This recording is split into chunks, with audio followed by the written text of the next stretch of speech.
Welcome back to my channel. आज की video खास होने जा रही है। आज हम करेंगे अनबॉक्सिंग एक लैपटॉप की, Acer Predator Neo 16 की। और इसकी अनबॉक्सिंग करते हैं और देखते हैं इसके अंदर क्या कुछ चीज़ें मिलती हैं। वीडियो के साथ जुड़े रहिएगा, आपको सारी चीज़ें एक्सप्लेन करूँगा, क्या कुछ फीचर्स है, कितने का ये पड़ा, क्या कॉन्फ़िगरेशन है और क्या कुछ इसके बॉक्स के अंदर आता है। तो विदाउट फर्दर ड्यू चलो स्टार्ट करते हैं इसकी अनबॉक्सिंग। तो सबसे पहले यार ये ऐसे बॉक्स में आता है, Predator लिखा होता है इस बॉक्स पे और इसके ऊपर ऐसे हैंडल बना होता है पकड़ने के लिए। चलो जी अब शुरू करते हैं इसकी अनबॉक्सिंग। तो इसकी सील पहले से उतरी हुई है, जस्ट बिकॉज कि मैंने रैम इसको ख़रीदने के साथ ही साथ मैंने शोरूम में ही अपग्रेड करा दी थी। तो दिखाता हूँ इसकी टोटल रैम क्या है। ये 2 इंच के खोले पैनल्स और इसको ऐसे करके खोल के ऐसे थर्माकोल सा निकलता है ब्लैक करके, इसको ड्रैग करेंगे।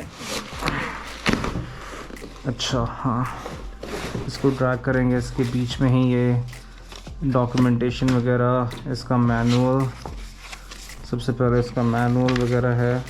Okay, Predator Helios Neo 16 fine, इसको साइड में रख। तो डॉक्यूमेंटेशन इसको बाद में देखते हैं। ये है अपना लैपटॉप, ये ऐसी केसिंग के अंदर आता है। मैं केसिंग बाहर निकाल देता हूँ साथ में इसकी। ऐसी केसिंग में आता है ये दोनों साइड थर्माकोल हटाता हूँ मैं। ये इसको मैं साइड में रख देता हूँ। तो इसको साइड हटाया, उसके बाद फिर ये रहता है लैपटॉप ऐसे काले कपड़े के अंदर आता है। साथ में इसके इधर साइड में है अडाप्टर। ये सबसे पहले इस लैपटॉप को मैं अनवील करता हूँ। अनपैक किया और भाई तो ये है Acer Neo 16 की look. So this is how it looks like. ये इसका कीबोर्ड है और इसका मैं क्लोज़अप दिखाता हूँ सारे एंगल से। तो फ्रंट प्रोफाइल कुछ लैपटॉप की ऐसे दिखती है। ये 16 इंचेस की स्क्रीन है, साथ में क्या कहते हैं कीबोर्ड है। अभी पावर ऑन नहीं हो रखा, जिसमें रंग बिरंगे कलर आते हैं। 4 टाइप के 4 पार्टीशन होते हैं कीबोर्ड के विद द कलर्स। वो भी ऑन करके दिखाता हूँ कैसे है। पर मैं इसके भी आपको साइड प्रोफाइल दिखाता हूँ कि कौन कौन से पोर्ट्स हैं इस लैपटॉप में। अगर मैं लेफ़्ट साइड की बात करूँ तो इस लैपटॉप में आता है एक 3.5 mm जैक और एक आता है SD कार्ड रीडर। उसके बाद आता है आपको 3.2 USB पोर्ट और साथ में आता है लेटेस्ट LAN पोर्ट। अगर इसकी मैं राइट साइड की बात करूँ पोर्ट्स की, तो राइट साइड में पोर्ट्स आते हैं आपके दो USB 3.2 टाइप के पोर्ट्स आते हैं और साथ में आपको एयर वेंटिलेशन के लिए, फैंस के लिए वेंट मिल जाता है। अगर इसकी मैं रेयर प्रोफाइल की बात करूँ तो रेयर प्रोफाइल में आपको मिलते हैं 2 थंडरबोल्ट 4.0 पोर्ट और एक HDMI पोर्ट जो कि सपोर्ट करता है 8K video graphics and along with power cord के लिए वाला पोर्ट लगा हुआ है यहाँ पे। तो बेसिकली आप इन 3 पोर्ट्स पे आप 3 मॉनिटर्स कनेक्ट कर सकते हैं directly with graphic card with this laptop. Along with कि ये लैपटॉप की जो स्क्रीन है वो चौथे मॉनिटर का काम कर सकती है। इस लैपटॉप के ऊपर ये ब्रांडिंग हो रखी है Acer की, Predator की। और साथ में ये थोड़ा सा कुछ ग्राफिक्स बना रखे हैं और साथ में यहाँ पे कुछ नंबरिंग वगैरह दिखा रखी है, तो कूल लुक बनाने के लिए। And at the same time यहाँ पे थोड़ा सा कुछ आपको मिल जाता है रंग बिरंगे से ग्राफिक ब्लूइश लुक में, थोड़ा सा फंकी बनाने के लिए एक लैपटॉप को। तो काफ़ी अच्छी लुक है इस लैपटॉप की। इसको अब खोलते हैं और इसको स्टार्ट करता हूँ और दिखाता हूँ कि इसका साउंड कैसे है। यहाँ पे इसका पावर बटन है, इसको पावर ऑन करते हैं। इसकी साउंड सुनना आप, ये देखो यार, इसके कीबोर्ड्स के कलर देखो क्या सही है भाई साहब। ये ऐसे साउंड निकालता है जब पावर ऑन होता है तो। और ये आता है Predator का आपका लोगो। ये ऑन हो गया, पावर ऑन हो गया। तो बेसिकली ये लैपटॉप है और ये इसकी स्क्रीन है। पहले तो यार इस कीबोर्ड को देखो यार, क्या सही फंकी लुक में ना ऐसे पूरा इस कीबोर्ड को देखो यार, क्या कलर्स चेंज कर रहा है यार। ऑसम लैपटॉप है भाई। और उसके बाद फिर भाई ये आ जाता है आपका Predator Sense। तो ये इसका बटन होता है Predator Sense का। The moment you press it आपको Predator Sense यहाँ पे मिल जाता है और इसमें आपको मिलते हैं सिनेरियोस, डिफरेंट सिनेरियोस। सो अगर आप इको मोड सेलेक्ट करते हैं तो ये थोड़ी सी बैटरी सेविंग कर देगा। फॉर एन एग्जांपल कि कीबोर्ड्स की जो लाइट थी वो चलनी बंद हो गई है। अगर बैलेंस मोड करते हैं तो थोड़ा सा बैलेंस CPU और हीट और फोन्स को बिल्कुल बैलेंस करेगा। बैलेंस इको मोड में और बैलेंस मोड के अलावा 2 मोड और हैं इस लैपटॉप में। जो कि एक्टिवेट होते हैं जैसे ही आप अपना पावर कनेक्टर अटैच करते हो। तो इसकी रेयर में मैं पावर कनेक्टर अटैच करता हूँ। Okay, alright. हाँ, तो 2 मोड्स और इसमें एक्टिवेट हो गए हैं। इसमें आया एक क्वाइट मोड, एक आया है बैलेंस मोड, एक आया परफॉर्मेंस मोड और एक आया है भाई टर्बो मोड।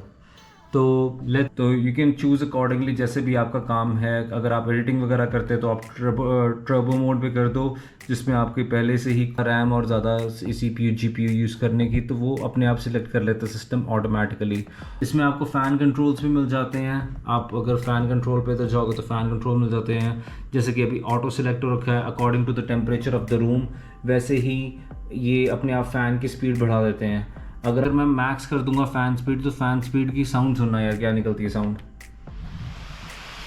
भाई साहब। साउंड सुनो क्या साउंड आ रही है। और भाई फ़ैन स्पीड घूम रहा है इस टाइम पे 6300 RPM पे फ़ैन्स घूम रहे हैं इस टाइम पे।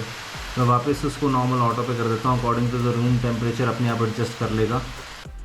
तो उसमें बहुत ही सही मैंने एक एक्सटेंडेड स्क्रीन लगाई है और बहुत ही सही 4K क्लैरिटी वाली वीडियोस चल रही हैं इस पर। तो लैपटॉप की परफॉर्मेंस बहुत बढ़िया है in terms of audio and video along. तो इसमें आप अपने कीबोर्ड के कलर्स के जोन्स भी सिलेक्ट कर सकते हो कि 4 पार्टीशन हो जाते हैं आपके कीबोर्ड के, जस्ट लाइक इस इमेज में दिख रहा है कंट्रोल सेंटर के थ्रू। और इसको आप अप्लाई कर सकते हैं एंड कीबोर्ड आपका बहुत फंकी हो जाता है। फिर अगर मान लो कि मैं लाइट बंद करूं तो बहुत ही सही लुक आती है यार। देखो कीबोर्ड की क्या सही लग रहा है इस टाइम पे, green red blue and then another blue जैसे यहाँ पे है। तो बहुत सही लुक देता है ये वाला लैपटॉप रात के टाइम में। अब आते हैं इसकी कॉन्फ़िगरेशन पे। इसमें आपको प्रोसेसर मिलता है 13 जनरेशन i7 13700HX प्रोसेसर, जिसमें आपको मिलते हैं 16 कोर और 24 logical processor with 30 MB of cache. इसमें जो मेमोरी आती है वो आती है DDR5 32 GB की। इसमें रैम है जो कि मैंने 16 GB एक्सटेंड कर ली थी, 16 GB बाय डिफ़ॉल्ट आती है। और ये है 4800 mAh रैम। और इसमें जो आपको हार्ड ड्राइव मिलती है वो मिलती है PCI NVM 4th जनरेशन, जो कि लेटेस्ट है। और इसकी कैपेसिटी है 1 TB। और इसमें जो आपको ग्राफिक कार्ड मिलता है वो मिलता है NVIDIA RTX 4050 ग्राफिक कार्ड, जो कि है 6 GB का। तो काफ़ी सही परफॉर्मेंस देता है ये लैपटॉप गेमिंग में और एडिटिंग में। और इसमें GPU आपके बन जाते हैं 16 GB के। रिव्यू तो ये कितने का मेरे को कॉस्ट करा है, अब मैं वो सारी चीज़ें एक्सप्लेन करता हूँ। और इसी को मैंने क्यों चूज़ करा, क्योंकि इसी के बजट में मैक की मशीन्स भी आ जाती हैं। तो क्यों मैं एक विंडोज़ मशीन पे गया rather than going on Mac. उसकी प्राइसिंग पे आते हैं। इसका जो प्राइस था लैपटॉप का वो मेरे को पड़ा है 1,26,000। रैम को एक्सटेंड करा के DDR5 रैम है इसमें 32 GB। और इसका जो रेट मेरे को पड़ा है वो पड़ा है 1,26,000 रुपये। सो अब आप कहोगे यार इस रेट पे तो यार एक मैक बुक की भी कोई मशीन आ सकती थी विद डिस्काउंट, प्रो आ जाती 13 इंची M2 चिप के साथ। तो मैं उस पर क्यों नहीं गया और मैंने एक विंडोज़ मशीन ही क्यों ली। तो बेसिकली द थिंग इज़ कि मैं एक मैकबुक पहले यूज़र रहा हूँ, मैकबुक प्रो मैंने यूज़ कर रखी है। द थिंग इज़ कि जो मैंने इशू फेस करा, अगर आपके पास सारे डिवाइसेस मैक के नहीं हैं, लाइक एप्पल के नहीं है, लाइक आपके पास एप्पल का फ़ोन नहीं है घर में सबके पास, या फिर किसी के पास एंड्रॉयड है, किसी के पास कुछ है, तो आपको बहुत कई बार मुश्किल का सामना करना पड़ता है डेटा ट्रांसफ़र करने के लिए लैपटॉप के अंदर। वो मैंने फ़ेस किया है। हालांकि काफ़ी कन्वर्टर्स आते हैं, काफ़ी NTFS फाइल सपोर्ट करने के लिए सॉफ्टवेयर्स आते हैं मैकबुक के अंदर, जैसे कि पैरागॉन हो गया और अलग है टोरेक्सा करके। तो आप उनको यूज़ कर सकते हैं। बट द थिंग इज़ कि अगर आपका कभी OS अपग्रेड होता है, लाइक मोहावी से एक बार हुआ था अपग्रेड कैटलीना में, और मेरा जो पुराना लाइसेंस था वो सारा डिस्कार्ड हो गया था और मैं डेटा ट्रांसफ़र नहीं कर पा रहा था। तो ऐसा कुछ मैंने इश्यूज फेस करे हैं मैक के साथ। हाँ, मैं इस चीज़ को एग्री करता हूँ कि एक जो मैकबुक आपको एक्सपीरियंस देती है, यूज़र फ्रेंडली एक्सपीरियंस देती है और जो परफॉर्मेंस एक्सपीरियंस देती है, वो एक विंडोज़ मशीन आपको नहीं दे सकती, जितनी मर्ज़ी हाई एंड कॉन्फ़िगरेशन की मशीन हो।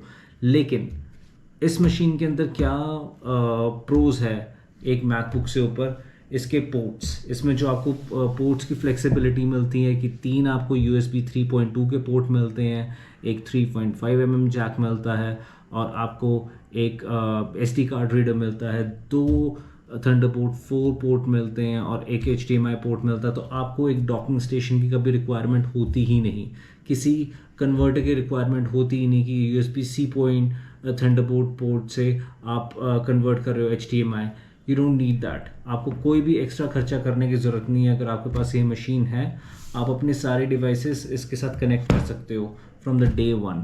ऊपर से कि अगर आपका बजट है कि आप एक मशीन लेते हो, मैकबुक जैसे आप लेते हो 1.25 लाख 1.5 लाख की मैकबुक लेते हो, ऑन टॉप अगर आपका बजट है 20 से 30 हज़ार रुपये कुछ एप्लीकेशन सॉफ्टवेयर यूज़ करने के, लेट्स से कि एडिटिंग सॉफ्टवेयर आपको यूज़ करना है, तो 18-19 हज़ार का वो आ जाएगा, और NTFS कन्वर्टर, वो फाइल सिस्टम सपोर्ट करने के, और ऐसे ही थोड़े बहुत खर्चे, लाइक कंसिडरेट कि 50 हज़ार का बजट अगर आपका ऊपर है मैकबुक के ऊपर, तो आपको मैकबुक में जाना चाहिए। लेकिन जैसे कि मेरा बजट था कि this was the final budget कि भाई मेरे को 1.30 के अंदर ही कुछ ना कुछ क्लोज करना है। बाकी सारी की सारी जो एप्लीकेशन की रिक्वायरमेंट है, जो भी सॉफ्टवेयर्स हैं, वो विंडोज़ में फ्रीली अवेलेबल हो जाते हैं आपको, क्रैक्स वगैरह। तो एक वो भी थॉट प्रोसेस था इस मशीन को सिलेक्ट करने के लिए। ऊपर से इसमें आपको 16 इंचेस की स्क्रीन मिल जाती है। इसका कॉन क्या है, अगर एक मैं मैकबुक से कंपेयर करूँ, इसमें जो मेजर कॉन मेरे को लगता है जो रहेगा एक विंडोज़ मशीन में और एक मैकबुक में, वो है बैटरी बैकअप का। एक मैकबुक प्रो और एक मैकबुक एयर बहुत अच्छा बैटरी बैकअप देते हैं एज़ कम्पेयर टू विंडोज़ का कोई भी लैपटॉप, किसी भी कंपनी का अगर आप ले लें, तो आपको ये इशू आप फेस करेंगे। जो बैटरी बैकअप है मैक्स का बहुत अच्छा होता है और विंडोज़ का इतना अच्छा नहीं होता, तो वो कम रहने वाला है। बट उस चीज़ के लिए मैं पहले से ही प्रिपेयर्ड था, जस्ट बिकॉज कि मेरे को एड ऑन एडवांटेज इस लैपटॉप में बहुत ज़्यादा मिल रहे थे, कि एक बहुत सारे पोर्ट्स मिल रहे थे, दूसरा एड ऑन खर्चा नहीं होगा on any sort of software, तो इसलिए मैं इस मशीन पे गया। तो कभी भी आप लैपटॉप लें, देख के मतलब कि मेरे को सिर्फ इसी ब्रांड का चाहिए, मेरे को इसी चीज़ का चाहिए। फ्लेक्सिबल रहें, सारे ब्रांड्स यूज़ करके देखें, अपनी रिक्वायरमेंट के अकॉर्डिंग आपको अपनी मशीन सेलेक्ट करनी चाहिए कि मेरे को ये वाली मेरी ये रिक्वायरमेंट्स है। जहाँ पे आपको लगे कि आपकी मेजॉरिटी ऑफ रिक्वायरमेंट्स फुलफ़िल होती हों, आप उसी टाइप की मशीन ख़रीदें। तो टाइम टू टाइम आपकी रिक्वायरमेंट चेंज हो सकती है।